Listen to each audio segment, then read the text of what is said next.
Hello, my friends. Welcome back to the quiet hearth. Tonight, we are going to leave your warm, modern room behind and travel back to the winter of 1905, a time when the cold lived inside the house and warmth was something you had to earn.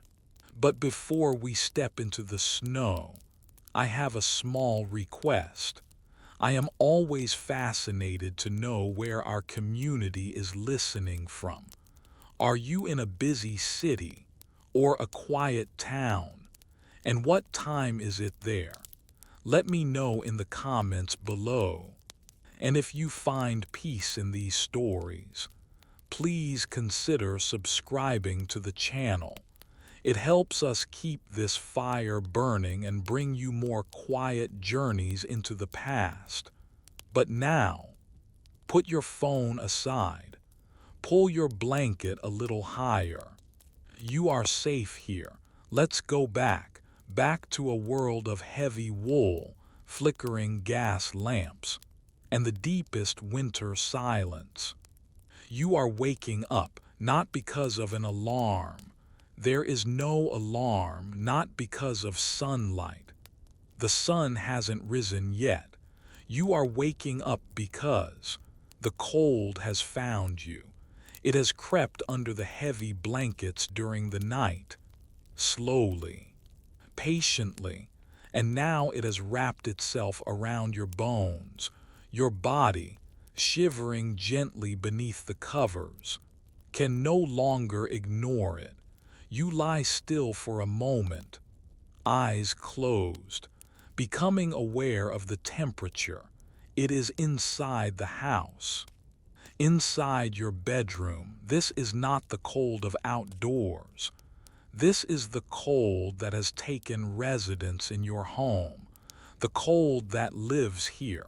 Slowly, you open your eyes and immediately you see your breath. It hangs in the air above your face. A small white cloud, visible in the dim pre-dawn light. You exhale again, just to confirm. And yes, there it is, another cloud, your breath, crystallizing in the frozen air of your own bedroom. You watch it drift upward, slowly, and fade into the darkness above. The ceiling is high, shadowed and distant. You can barely see it in this light. The room is large, much larger than any modern bedroom.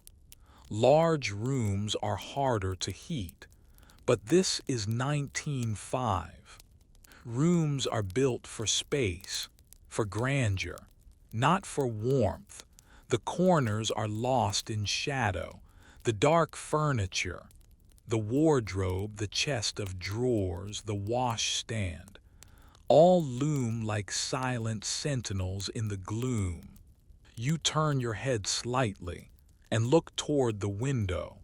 The window is tall, reaching almost from floor to ceiling, divided into panes by a wooden sash frame, but you cannot see through it clearly, because the inside of the glass, is covered in frost. Frost on the inside. You stare at this delicate artwork the night has painted. Ferns, intricate ferns of ice, spreading across each pane, delicate crystals, branching and curling, creating patterns so fine they look almost deliberate. But no, this is just cold. This is what happens when the temperature inside your bedroom drops low enough for moisture to freeze on the glass. The window rattles, gently, but persistently. The wind outside is testing the frame, finding the gaps, the spaces where the wood has warped. The sash doesn't fit properly anymore. It never did. The wind slips through in thin streams, and you can feel it from where you lie. A draft, constant, cold, moving across the room. You don't want to move, not yet, because right now, beneath these blankets, you are relatively warm. The pile is heavy, 3 wool blankets, thick and scratchy, and on top of those, a feather quilt. The weight is almost oppressive, but that weight is protection. That weight is the only thing standing between you and the cold. But you know you must move. You must. Because the day is beginning, and there is work to be done, and you need to wash. There is a wash stand across the room, waiting. You can see it, just barely, in the dim light. The white porcelain basin sits on top, a matching jug beside it. Last night, before bed, you filled that basin with water, fresh water, cold water, and now that water is frozen. You know this without looking. You know because this is January, because this is 1905, because this is what happens. The water in the basin has developed a thin layer of ice on its surface. Fragile, delicate, but solid. You will need to break it, but first, you must leave the bed. You take a breath, preparing yourself. And then, slowly, you begin to push the covers back. The feather quilt first, heavy, so heavy you fold it down, away from your chest. And immediately, the cold rushes in. It hits your torso, sharp and sudden, and you gasp slightly. Your nightshirt, thin cotton, offers almost no protection. The cold presses through it, touches your skin, and you feel goosebumps rising, spreading across your chest, your arms, your neck, but you continue. The wool blankets next. 1, 2, 3. Each one peeled back slowly, reluctantly, with each layer removed. The cold deepens. It surrounds you now, no longer just above you, but around you, touching you. Your legs, still under one final blanket, are trembling slightly. And then you push the last blanket aside, and you are exposed. The cold air wraps around your legs, your feet, and the shivering begins in earnest. Your body, suddenly released from its warm cocoon, reacts immediately. Muscles tighten. The skin contracts. You pull your arms close to your body, instinctively, trying to conserve whatever warmth remains. You sit up. The room spins slightly, or perhaps it's just the cold making you dizzy. You swing your legs over the side of the bed, and your feet search for the floor below, and then contact. You are dressed now, in layers. The wool vest clings to your torso, scratchy and warming. The flannel drawers cover your legs, thick and protective, but you are not finished. There are more layers to come, but first, before you continue dressing, there is work to be done. The house must wake up, not just you, but the house itself, because right now, at this early hour, the house is still sleeping, still cold, still dark. The fireplaces are dead, filled with yesterday's ash. The rooms are frozen, and it is your task to bring the house back to life. You move toward the bedroom door, your feet still cold despite the layers. The floorboards creak beneath you, soft sounds in the silence.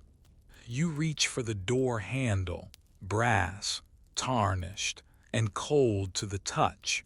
You turn it, slowly, and pull the door open, and the hallway greets you with a wall of cold, colder than the bedroom, much colder. Because the hallway has no fireplace, no source of heat, it is simply a corridor, and the cold has claimed it completely.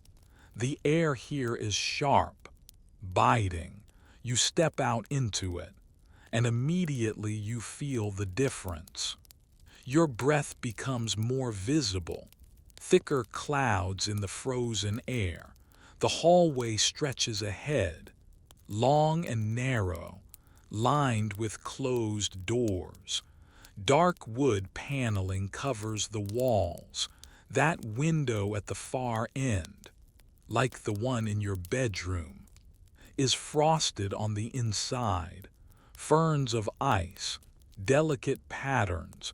You can hear sounds now, faint sounds, coming from below, from downstairs.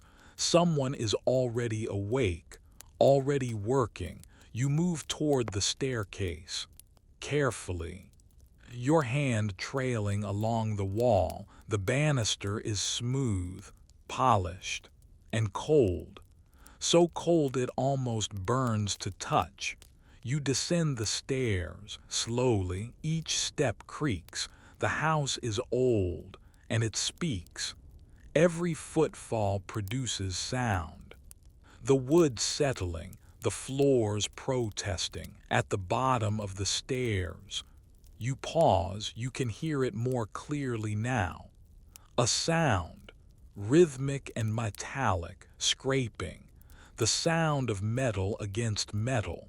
You know this sound. Someone is riddling the grate. You move toward the sitting room, where the sound is coming from. The door is ajar, and you push it open gently.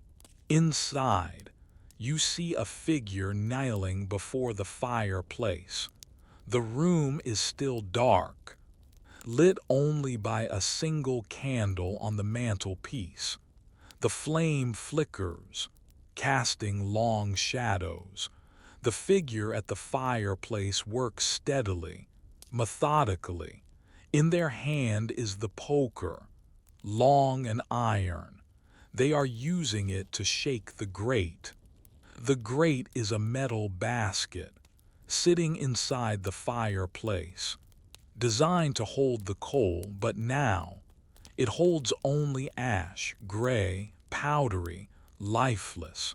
The poker moves through the grate, shaking it, and the ash falls through the bars into the pan below. The sound is constant, scrape, shake, scrape, shake, a rhythm, monotonous and soothing. The ash drifts down, creating small clouds of gray dust that hang in the cold air. Once the grate is clear, the figure sets the poker aside and reaches for the coal scuttle. It sits beside the hearth, a metal bucket, black and dented. Inside, coal, lumps of black coal, dull and rough. Each piece is irregular, some the size of a fist, some larger. The figure lifts a piece of coal carefully and places it in the grate, then another, and another, building a small pyramid.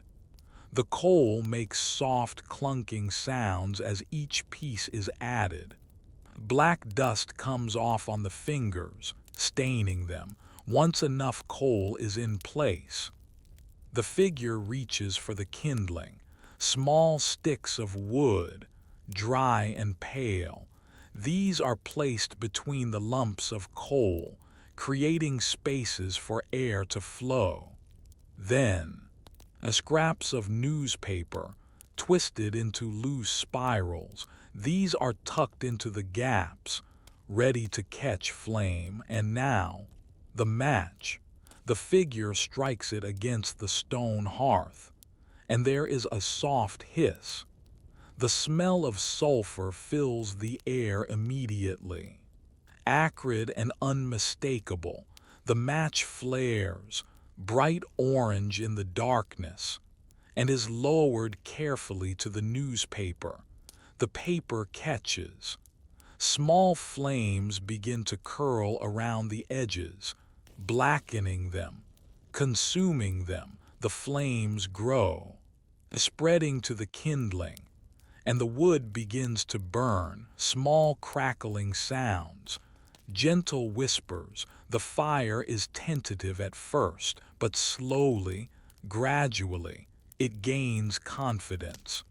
The flames reach the coal, and coal does not burn like wood. It does not catch easily. It resists. It must be coaxed. The flames touch at the black surface, again and again, and slowly, very slowly, the coal begins to respond. A faint orange glow appears, spreading across one lump, then another. The heat is building, and then the smell, wood smoke. Yes, but underneath it, something else, something different, coal smoke. It has a particular scent, mineral and thick, not unpleasant, just different. It begins to fill the room, drifting upward toward the chimney. But some of it lingers, mixing with the cold air, warming it. Gradually, the figure stands, brushing coal dust from their hands onto their apron. The fire is set. It will burn now, for hours, slowly consuming the coal, radiating heat into the room, but the heat will take time to spread. For now, the room is still cold. The fire is just a promise, a beginning. You move away from the sitting room and continue down the hallway toward the back of the house, toward the kitchen, because the kitchen, you know, will already be warm. The kitchen is always warm first. It must be, because the kitchen is where the range lives. The cast iron range. You push open the kitchen door, and immediately, warmth meets you. Not overwhelming warmth, not the blast of modern heating, but warmth nonetheless. Real warmth, gentle, steady, reliable. You step inside and close the door behind you, sealing the warmth in. The kitchen is larger than any modern kitchen. The long wooden table dominates the center, scarred and scrubbed pale. Shelves line the walls, filled with jars and tins. A stone sink sits beneath the window, deep and cold, but the heart of the room, the source of the warmth, is the range. It stands against the far wall, massive and black, cast iron, heavy, immovable. It is not just a stove. It is a presence. It has doors and grates and ovens and hot plates. It has a water reservoir on one side, always gently steaming, and inside, coal burns, always. The range is never allowed to go out completely, even at night. It is banked, damped down, kept alive, and this morning, someone has already stoked it, fed it fresh coal, opened the dampers to let it breathe, and now it radiates. You can feel the heat from where you stand, not just warmth, but heat, real heat. It presses against your face, your hands, after the frozen bedroom, the icy hallway. This heat is welcome, soothing. You move closer. There is a smell rising from the range, oatmeal, porridge. A pot sits on one of the hot plates, and inside, Oats are cooking. Slowly, the smell is plain, earthy, slightly nutty, no sugar yet, no cream, just oats and water, bubbling gently. Beside the porridge pot, a kettle, black iron. A steam rises from the spout, a thin, steady stream. The water inside is boiling for tea, strong tea. You stand before the range, and you extend your hands toward it, palm out, fingers spread, and the heat soaks into your skin. Slowly, gradually, your hands, which have been cold since you left the bed, begin to thaw. The stiffness eases. You turn your hands over, warming the backs, then the palms again. Someone moves behind you, brushing past.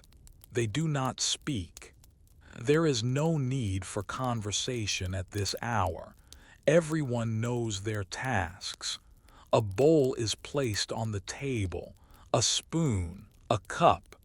You continue to stand before the range, absorbing its heat. Your body, slowly, is waking up. The layers you are wearing, the wool, the flannel, they are beginning to do their work, trapping the warmth from the range, holding it close to your skin. You are no longer shivering, not quite warm yet, but no longer actively cold. The porridge is ladled into the bowl. Thick, gray, steaming, you move to the table and sit on the wooden bench. The bowl is placed before you. You pick up the spoon and stir the porridge slowly. It is dense. You lift a spoonful to your mouth. Blow on it gently and taste. It is plain, bland, but hot, and that is what matters. The heat travels down your throat, into your stomach and spreads, internal warmth. You continue eating, slowly, spoonfuls of hot oats, each one warming you a little more. Tea is poured, dark, steaming. You wrap your hands around the cup, feeling the heat through the ceramic. You bring it to your lips and sip, strong, bitter, perfect. The tea is hot, and the warmth spreads through your chest. Outside, beyond the kitchen window, the world is still dark, still frozen. The sun has not yet risen, but here, in this kitchen, warmth has been created, laboriously, methodically. Coal has been fetched, fires have been lit, water has been boiled, food has been cooked. This is how the house wakes up, not instantly, not automatically, not with the flip of a switch, but slowly, with effort, with cold hands and coal dust, with the smell of sulfur and wood smoke, with the rhythm of the poker against the grate, with the heat of the cast iron range. This is how warmth is earned. And you, sitting at the wooden table, with porridge in your bowl and tea in your cup, understand this completely. The house is waking, and so are you. You have finished your porridge. The bowl sits empty before you, scraped clean. The tea is gone. The cup drained to the last bitter drop. You are warmer now, much warmer. The heat from the range has soaked into your skin. The layers you are wearing have done their work. You are insulated, protected, ready, because now you must go outside. You stand slowly from the wooden bench and move toward the back hallway. Your outdoor clothes wait there, hanging on pegs by the door. Heavy clothes, winter clothes first. Your coat, you lift it from the peg, and immediately you feel its weight. This is not a light jacket. This is wool, thick wool, dark wool. Heavy enough that it pulls at your shoulders when you slip your arms through the sleeves. The buttons are large, horn or bone, each one requiring effort to push through its buttonhole. You fasten the coat, slowly, one button at a time, starting at the bottom, working upward. The coat reaches past your knees, covering most of your body. When you move, the fabric is stiff, resistant but warm. Next, your scarf, wool again, knitted, long and thick. You wrap it around your neck, once, twice, covering your throat completely. The wool presses against your chin, your jaw scratchy but essential. You tuck the ends into your coat, sealing the warmth in. Your hat, felt, dark with a brim. You place it on your head, pulling it down firmly. It covers your ears, or most of them. The felt is stiff, but it will keep your head warm. And finally, your gloves, leather, lined with wool, stiff from the cold. You work your fingers into them, slowly wiggling each finger into place. The leather is tight, restrictive, but once they are on, your hands are sealed, protected. You are ready. You move to the door, the heavy wooden door that leads outside. Your hand finds the latch. Iron, cold even through the glove. You lift it and pull the door open, and the cold rushes in. Not just cold, but a wall of it. The air from outside floods into the hallway, pushing against you, and you feel it immediately. On your face, sharp, biting, you step through the doorway, onto the stone step outside, and behind you, slowly, the door swings closed, heavy, solid. It meets the frame with a dull thud, and the latch clicks into place. The sound is final. You are outside now, separated from the warmth, committed to the cold. You stand on the step for a moment, adjusting. Your breath plumes out before you, thick white clouds, immediately visible in the frozen air. You breathe in, and the cold enters your nostrils. Sharp and clean, it travels down your throat, into your lungs. You look out at the street, and it is transformed. Snow, not falling now, but fallen during the night, while you slept. Snow has covered everything.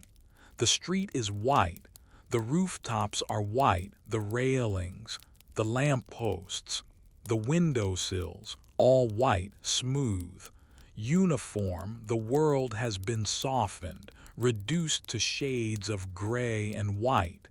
And the silence is different, not the silence of an empty room.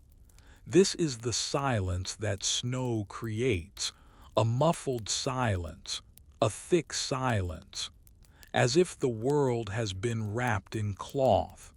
Sound does not travel the same way. It is absorbed, dampened. Everything is quieter. You descend the steps, slowly, carefully. Your boots meet the snow, and there is a sound, a soft crunch. The snow compresses under your weight, packed snow, not fresh powder. This snow has been here for hours.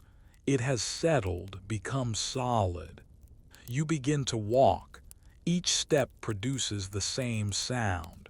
Crunch, crunch, crunch. A rhythm, steady and unchanging. Your boots leave impressions behind you. Dark footprints in the white. You simply walk forward, slowly, deliberately. The street is narrow, lined with houses on both sides. Brick houses, stone houses. Their facades are dark, gray and brown, but their roofs are white with snow. Smoke rises from chimneys, thin gray columns, drifting upward into the pale sky. The sky itself is low, overcast, a uniform gray, from horizon to horizon, not dark, just colorless. The kind of sky that promises more snow. It presses down, heavy and close, making the world feel smaller. You continue walking. Ahead, in the distance, you see a gas lamp. It is still lit, though dawn is approaching. The flame flickers inside the glass enclosure, orange and weak, around the lamp. Fog mingles with the smoke from nearby chimneys. The fog is thick here, drifting in patches, moving slowly through the street.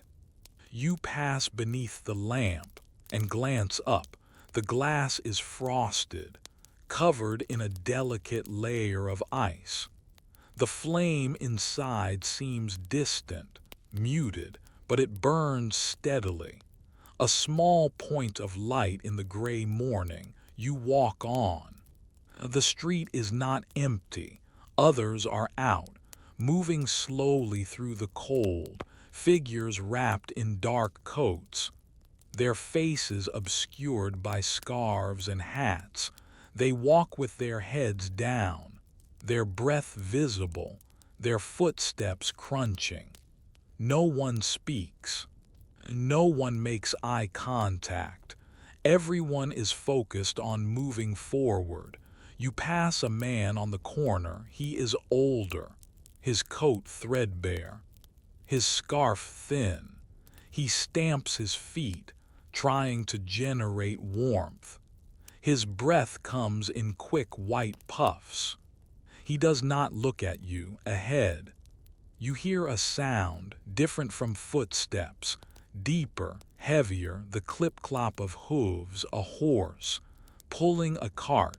You step to the side, making room, and the horse appears through the fog. It is a large horse, a working horse, brown or perhaps gray. Its breath streams from its nostrils in great white clouds, steam, constant and thick. The horse moves slowly, pulling a wooden cart behind it. The wheels crunch through the snow, leaving deep tracks on the cart. Sacks, burlap sacks, deliveries perhaps. The driver sits hunched on the front of the cart, reins in his gloved hands. He does not look at you. He simply guides the horse forward, slowly, patiently. The horse's hooves strike the packed snow with a muffled rhythm.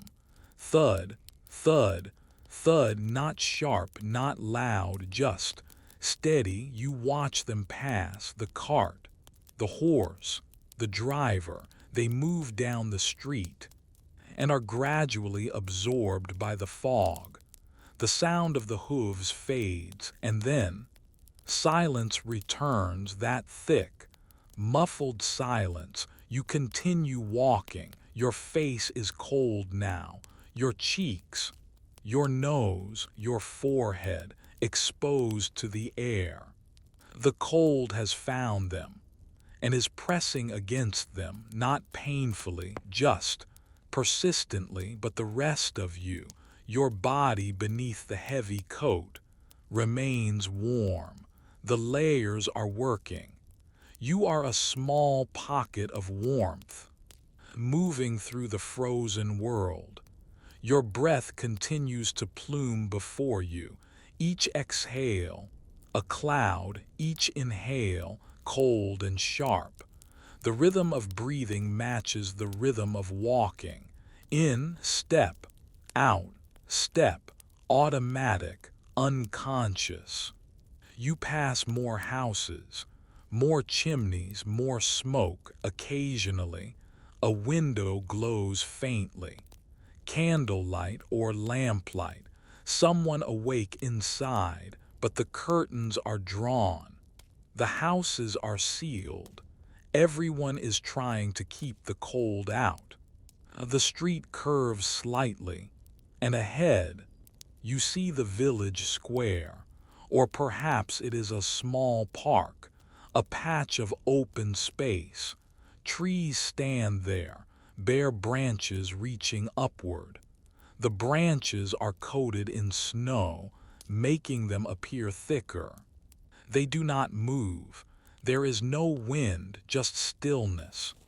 A bench sits at the edge of the square, wrought iron covered in snow. No one sits there, no one would. It is simply an object, waiting, enduring. You walk around the square, slowly. Your boots continue their rhythmic crunching. Crunch, crunch, crunch. The sound is soothing, meditative. It fills the silence without breaking it. Ahead, another gas lamp flickers, and beyond it, more houses, more chimneys, more smoke. The world continues, repeating itself, street after street, house after house. Gray, white, cold, but you are warm enough. The cold has not penetrated your layers. It presses against your face, but it cannot reach further. You are protected, insulated, safe. You think about the kitchen you left behind, the cast iron range, the warmth radiating from it, the smell of porridge and tea. It seems distant now, but you know it is still there, waiting.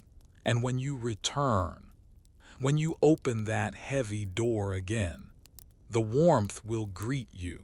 But for now, you are here in the cold, in the snow, in the muffled silence. You continue walking. Your footsteps mark your path, dark impressions in the white, a trail behind you. But the snow will cover them eventually. New snow will fall, and your footprints will disappear, but you are here now, walking slowly, breathing steadily, wrapped in wool and leather, moving through the frozen morning. The fog thickens slightly. Buildings become suggestions, shapes in the gray.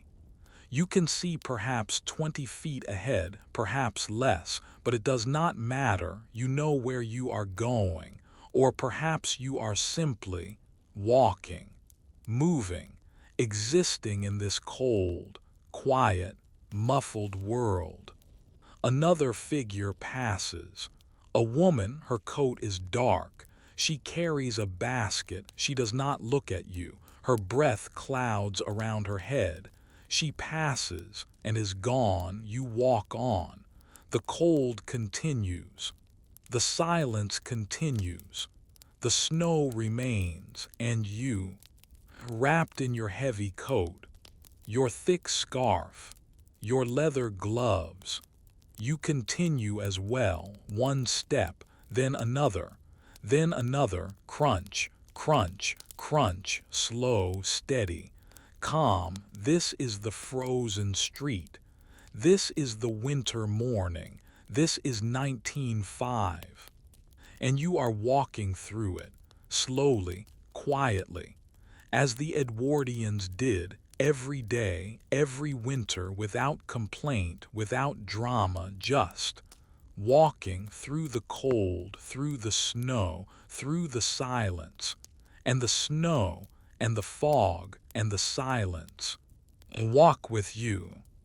You are aware, constantly aware, of what you are wearing, not the way you notice modern clothing, not the occasional tug of a waistband.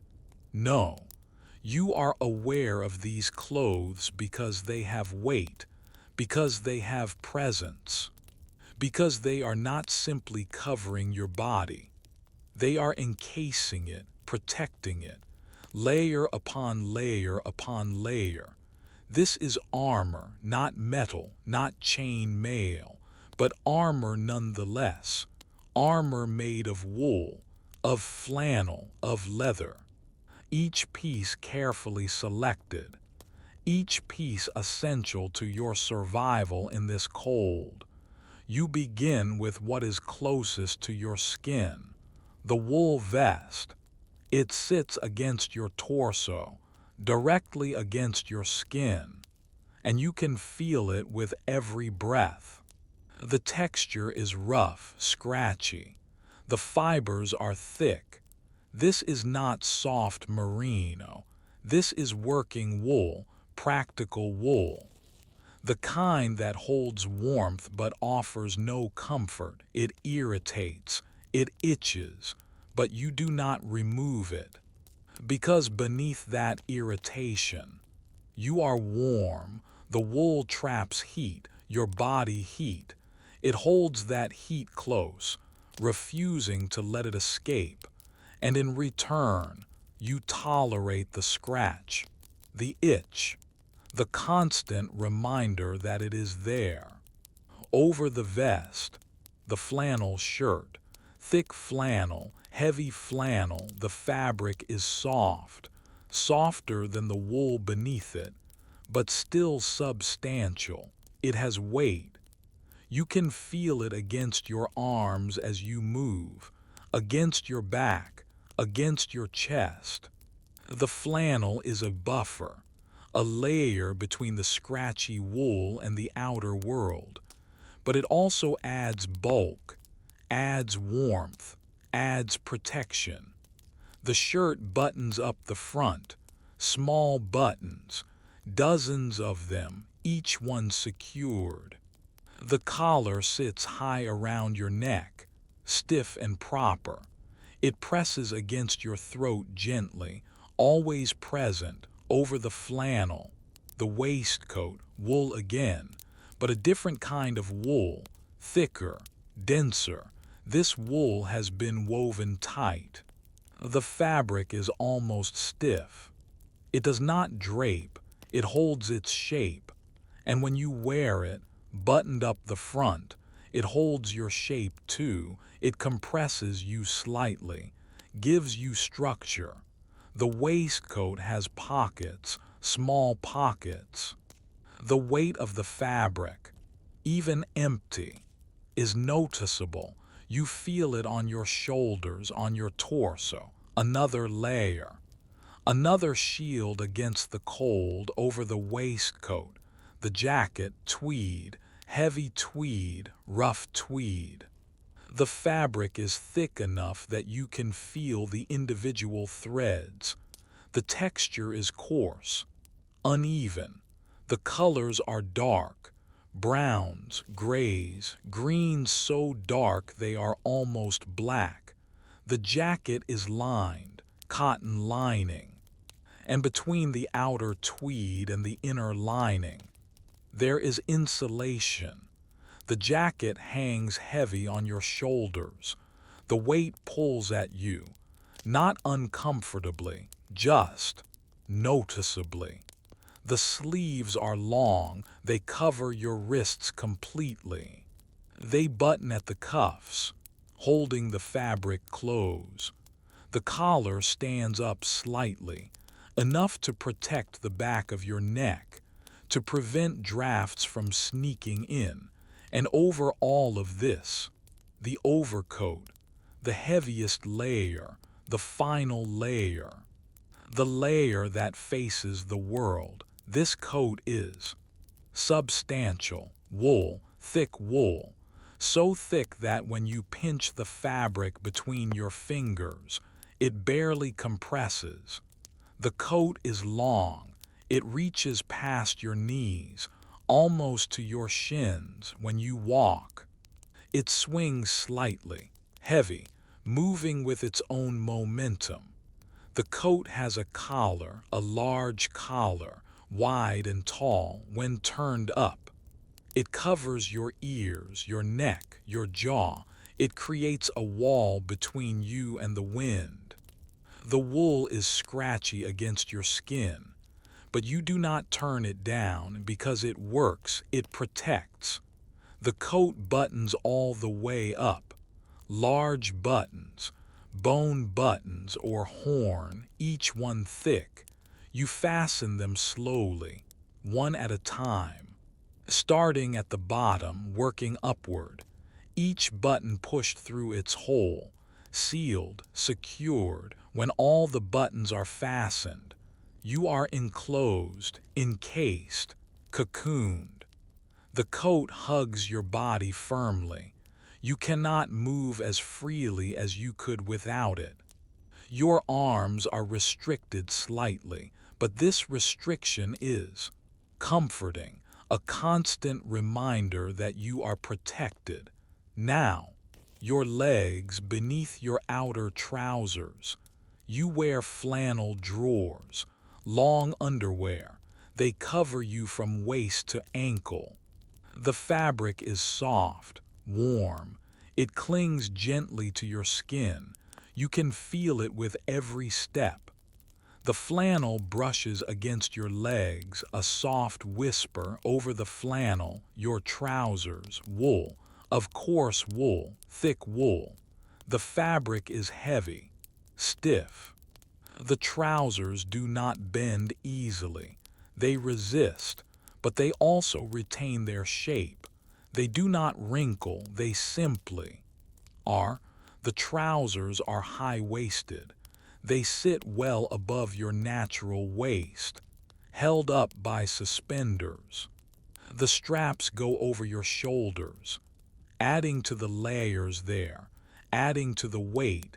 The trousers will not fall. They are held firmly in place. And now, your feet, the boots. Leather boots, thick leather, stiff leather. These are not comfortable boots. Not by modern standards. They do not cushion. They are hard, unyielding, but they are also solid, dependable. The leather is dark, black, or brown so dark it appears black. These boots have been worn before. Many times they have been polished, maintained, but they show their age. The boots lace up. Many eyelets. The laces are thick, waxed. You thread them through, pulling tight at each level, starting at the toe, working upward. Each pull tightening the boot around your foot, around your calf, securing it inside the boots. You wear wool socks, thick wool socks. They cover your feet completely, your ankles, your calves. The wool is scratchy here too, but warm, so warm your feet. Inside the socks, inside the boots, are sealed away from the cold when you walk. The boots are heavy. Each step requires effort. The soles are thick, hard. They do not bend. You must lift your foot entirely and place it down. Lift and place. The weight is noticeable, but also grounding. Now, your head, the hat, felt, thick felt. The hat is structured, it holds its shape. A brim circles the crown. The felt is stiff, almost hard when you place it on your head. It sits firmly. It does not slip. The hat covers your head completely. Your hair is hidden. Your forehead is covered, your ears mostly covered. The felt provides a barrier against wind, against snow, against cold, and finally your neck, the scarf, wool, always wool, knitted wool, thick wool. The scarf is long, very long, long enough to wrap around your neck multiple times, once, twice, 3 times. Each wrap adds bulk, adds warmth, adds protection. The wool presses against your throat, against your chin, against your jaw. It is scratchy. Of course it is scratchy. All wool is scratchy, but beneath that scratch, there is warmth, deep warmth, essential warmth. You tuck the ends of the scarf into your coat, between the outer coat and the inner jacket, sealing everything, trapping the heat, creating a barrier. Nothing can get in. The wind cannot penetrate. The cold cannot reach you. And your hands, the gloves, leather gloves lined with wool, the leather is thick, stiff. Your fingers, when you first put the gloves on, barely fit. You must work them in. Wiggle each finger, push, press, until finally your hand is inside, encased. The gloves are tight, restrictive. You cannot move your fingers freely.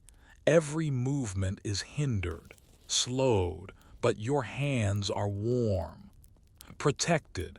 The leather blocks the wind. The wool lining traps the heat, and that is worth the restriction. You are now fully dressed, fully armored from your feet to your head. You are wrapped, covered, sealed. The weight of all these layers is considerable. You can feel it on your shoulders, on your legs, with every movement you are carrying. Perhaps 10 pounds of clothing, perhaps more, but you are warm, not just warm, safe, protected, insulated from the world outside. The cold presses against you. You know it is there. You can feel it on your face, on the small exposed patches of skin, but it cannot reach further, cannot penetrate the layers, cannot touch your body. You are a small pocket of warmth, moving through a frozen world, and the layers, these heavy, scratchy, restrictive layers, they are what keep you alive. This is not comfort, not by modern standards. This is not soft, not flexible, not easy, but it is effective, it works. And that, in 1905, is all that matters. You do not think about the weight, you accept it. You do not think about the itch, you tolerate it. You do not think about the restriction. You adapt to it because the alternative is cold. Real cold. The kind of cold that seeps into your bones, that makes you shiver uncontrollably. That makes your fingers numb, and you, wrapped in wool, protected by layers, are spared all of that. You are warm, you are safe, you are cocooned. And as you stand there, fully dressed, feeling the weight, feeling the texture, feeling the warmth, you understand. You understand why the Edwardians dressed this way. Not because they wanted to, but because they had to, because these layers, this armor, this is survival, this is winter, this is 1905. You have returned. The walk through the frozen streets is behind you now. The door has been opened and closed again. The heavy outdoor clothes have been removed, slowly, one layer at a time. Each piece hung carefully on its peg, each piece still holding the cold, but gradually releasing it. And now, you move deeper into the house, away from the entrance, away from the cold that still lingers near the door. You move through the hallway toward the back of the house, toward the library, or perhaps it is the parlor, a room reserved for afternoon quietness, for rest, for sanctuary. You push open the door gently and step inside, and immediately you feel it, the warmth, real warmth. This room has been occupied all morning. The fire has been tended, fed, maintained, and now it radiates heat throughout the space. The walls are lined with shelves, wooden shelves, dark wood. The shelves reach from floor to ceiling, and they are filled, completely filled, with books, books of every size, leather-bound books, cloth-bound books, books with gilt lettering, books that have been read many times, their spines cracked and faded, books that have never been opened. The smell of the books fills the room.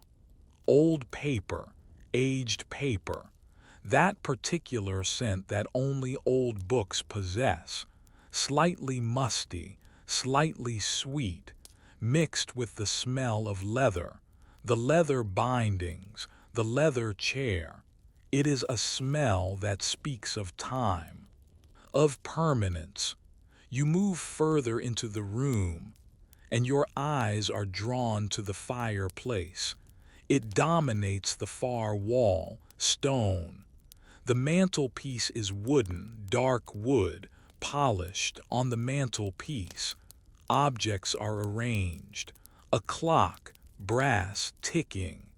The sound is gentle, rhythmic, constant, tick, tock, tick, tock, not loud, just present, marking time.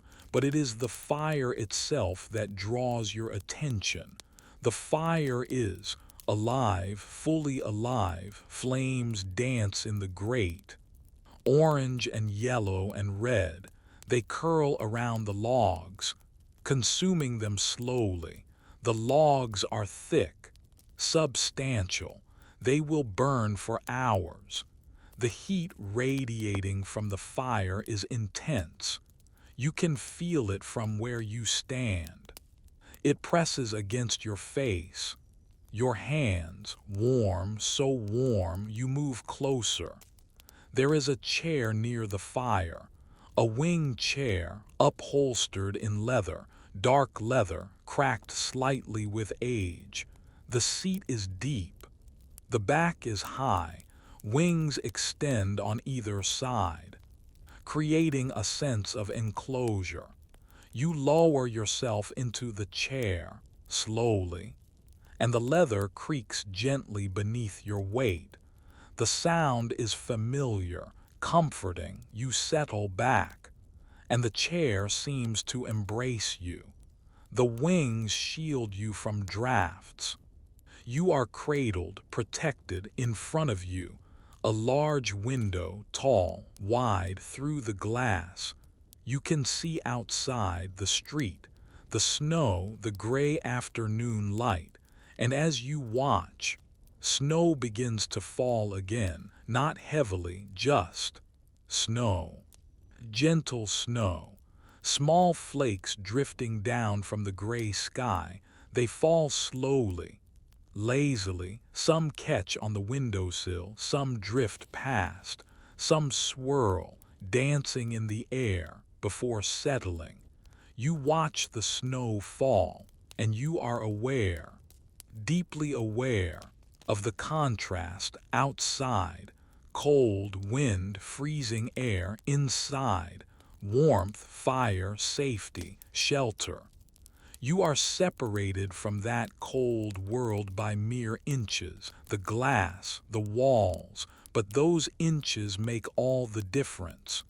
You are here, in the warm, in the sanctuary, and the cold is there, outside, where it belongs, on the small table beside your chair. A tea tray waits. A teapot sits in the center, porcelain, white porcelain with a pattern, blue flowers, delicate and faded. The pot is round, and steam, thin wisps of steam, rise from the spout. The tea inside is fresh, hot. Beside the pot, a cup and saucer, matching porcelain. The cup is small, delicate, and beside the cup, a small plate on the plate. Biscuits, plain biscuits, simple but present. You reach for the teapot, slowly, and lift it.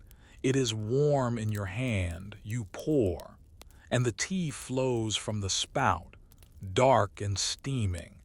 The liquid fills the cup, rising, until it is 3/4 full. You set the pot down and lift the cup, both hands wrapped around it, cradling it, and immediately you feel the warmth. The ceramic is hot, warm enough to spread heat into your palms, into your fingers. It is soothing, deeply soothing. You bring the cup to your face, and the steam rises to meet you, warm, carrying the scent of the tea. Black tea, strong tea, slightly bitter. You breathe it in, slowly, and the warmth fills your nostrils. You sip. The tea is hot on your lips, on your tongue. You swallow, carefully, and feel the warmth travel down, into your chest, into your stomach, spreading internal warmth, the kind that lasts. You lower the cup, still holding it in both hands, and you simply sit. The fire crackles softly. A log settles, shifting its position in the grate. Small sparks drift upward, glowing orange, and disappear into the chimney. The flames continue their dance. The clock ticks, tick, tock, tick, tock, steady, unchanging. The afternoon is passing, minutes accumulating, but there is no urgency, no rush. Time is simply moving, and you are here, sitting, resting outside. The snow continues to fall, slowly, gently. The world is being covered, made white, made soft, but you do not need to be out there. You are here, inside, in the warm. You take another sip of tea. The warmth spreads through you again. You reach for a biscuit, lift it from the plate, and bite into it. It is firm, slightly sweet. It crumbles gently. You chew slowly, and the taste is simple, familiar, comforting. The room is quiet, not silent. The fire provides sound. The clock provides sound. But these are gentle sounds, background sounds. They simply exist, filling the space.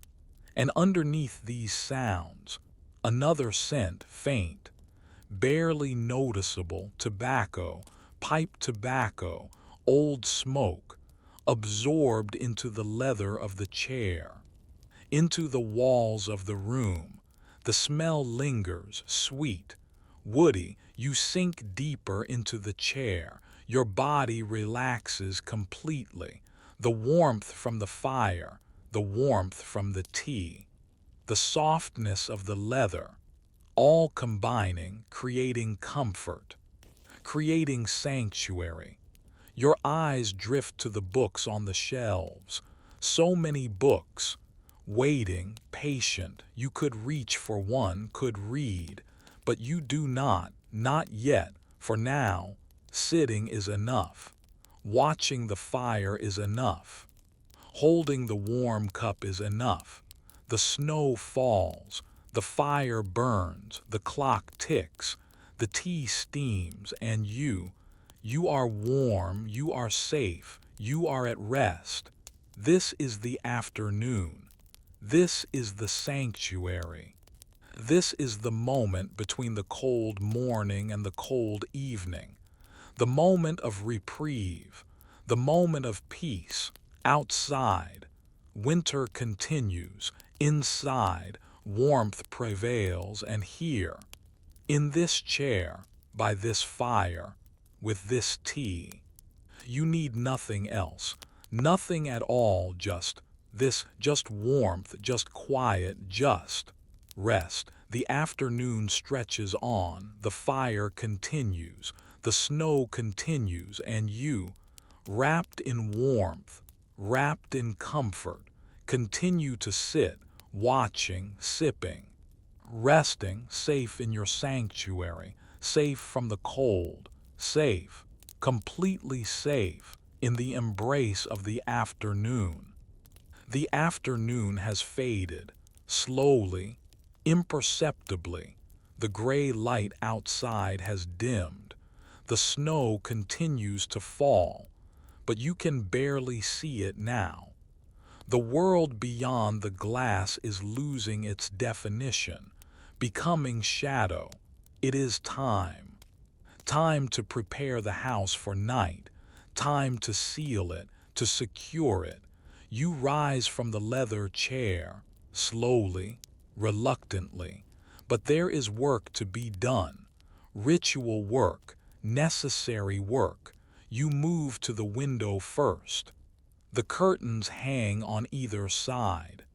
Heavy curtains, velvet curtains, dark red, or perhaps deep green. The fabric is thick. When you gather it in your hands, it has weight, substantial weight.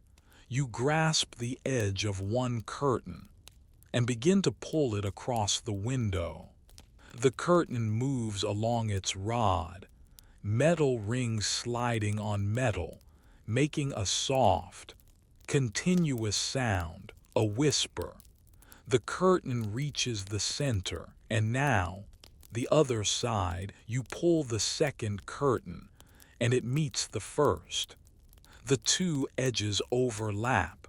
You adjust them, making sure there are no gaps. The window is gone, hidden behind velvet. What remains is only fabric, a barrier, a wall between you and the cold world outside. You can feel the difference immediately. The room becomes warmer. The curtains block the cold that radiates from the glass. The room becomes more enclosed, more protected. But there are other windows, other rooms. Every window must be covered. Every opening must be sealed. You move to the door. On the small table, a candlestick waits. You lift it, carefully, shielding the flame with your hand, and you step into the hallway. The hallway is darker, much darker. The only light comes from the candle you carry. It creates a small pool of illumination. Beyond that, darkness. You move forward, slowly. The candle flame moves with you, casting your shadow on the wall. You reach the sitting room. You enter and move to the window. You set the candlestick down and grasp the curtain. Pull. The fabric slides across. The window disappears behind velvet. You pull the second curtain. They meet. Seal. You continue your circuit of the house, room by room, window by window. The candle flame your only companion in each room. You perform the same ritual. Pull the curtain, seal the window, block the cold. Upstairs, the bedrooms, one by one, each window covered, each room secured. Finally, you return downstairs. You move to the front door. Your hand finds the bolt, iron, thick. You slide it across, and it moves into its bracket with a solid sound. Clunk. The door is locked, secured. Then, the back door. You test the handle.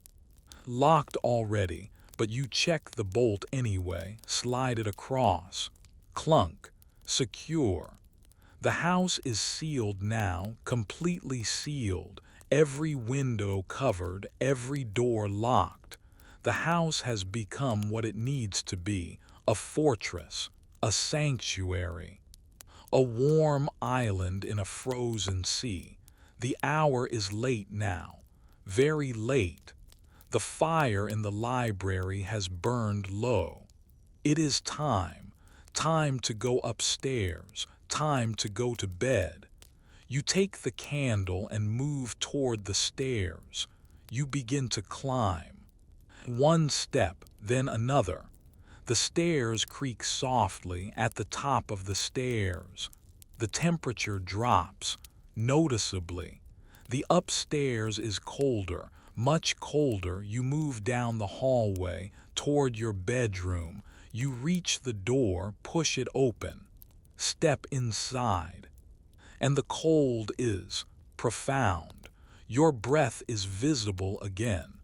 White clouds forming in the air before you, but you are not unprepared. On the chair beside your bed, something waits. The warming pan. You set your candle down and lift the pan. It is heavy, copper. A long wooden handle extends from a round copper vessel. Inside, hot coals, glowing coals, radiating heat through the metal. You move to the bed. The bed is tall, high off the ground. The bedding is piled, layer upon layer. All cold, you pull back the covers, folding them down, exposing the sheet underneath. The sheet is white, linen and cold, so cold. You lift the warming pan, and carefully, you slide it onto the sheet. The copper bottom meets the linen, and you begin to move the pan, sliding it back and forth, warming it. You slide it back and forth, methodically. The heat transfers from the coals through the copper into the linen. The sheet begins to warm, finally. You are satisfied, the bed is ready. You lift the pan and set it aside. You turn to your night clothes first. You must undress. You begin removing the layers, the jacket, the waistcoat, the shirt. With each layer removed, the cold presses closer. Your body protests. You reach for your nightshirt, heavy flannel. The fabric is soft, but cold. You pull it over your head. It falls to your knees over the nightshirt. A dressing gown, wool, long. You wrap it around yourself. And finally, your nightcap. Knitted wool, you pull it onto your head. You are ready. You move to the bed. You must climb up. There is a small wooden step. You place your foot on it and hoist yourself up onto the mattress. And now you lie down carefully, positioning yourself in the center, where the warming pan was, where the sheet is warm, and you feel it immediately. The warmth, the blessed warmth. The sheet beneath you is warm, pre-warmed, welcoming you. Relief floods through you. The warmth soaks into your back, your shoulders, your legs. You reach for the blankets and begin to pull them up over your body, layer after layer. First, a wool blanket, then another, thicker, then another, even heavier, and finally, the quilt. The feather quilt, thick, soft, heavy, so heavy you pull it up to your chin, and it covers everything, seals you in, creates a cocoon. The weight of all these layers is considerable. It presses down on you. It is grounding, anchoring. Your body heat, trapped beneath the layers, begins to warm the space around you. You are warming, your breathing slows, deepens. You are cocooned, buried, protected, outside, beyond the curtained window. The night continues. The snow falls. The wind blows, but you are separate from all that, protected by walls, by curtains, by layers, by weight, by warmth. Your eyelids grow heavy. The darkness presses against them. The weight of the blankets presses against your body. You sink deeper into the warmth, into the approaching sleep. This is how they survived, with copper pans, with flannel, with layers, with weight, with warmth earned, and now, finally, with sleep deep, warm, heavy sleep, beneath the blankets, beneath the quilts, safe. From the cold, safe. In the darkness, sleep comes, slowly, gently, inevitably, and you, buried beneath wool and feathers, surrender to it completely. The fire is out, the house is safe, and you are warm. Your journey into 1905 is over for tonight. Rest now. Let the weight of the blankets hold you. Let the silence protect you. Rest well. Dream of quiet hearths. And sleep well, my friend. Good night.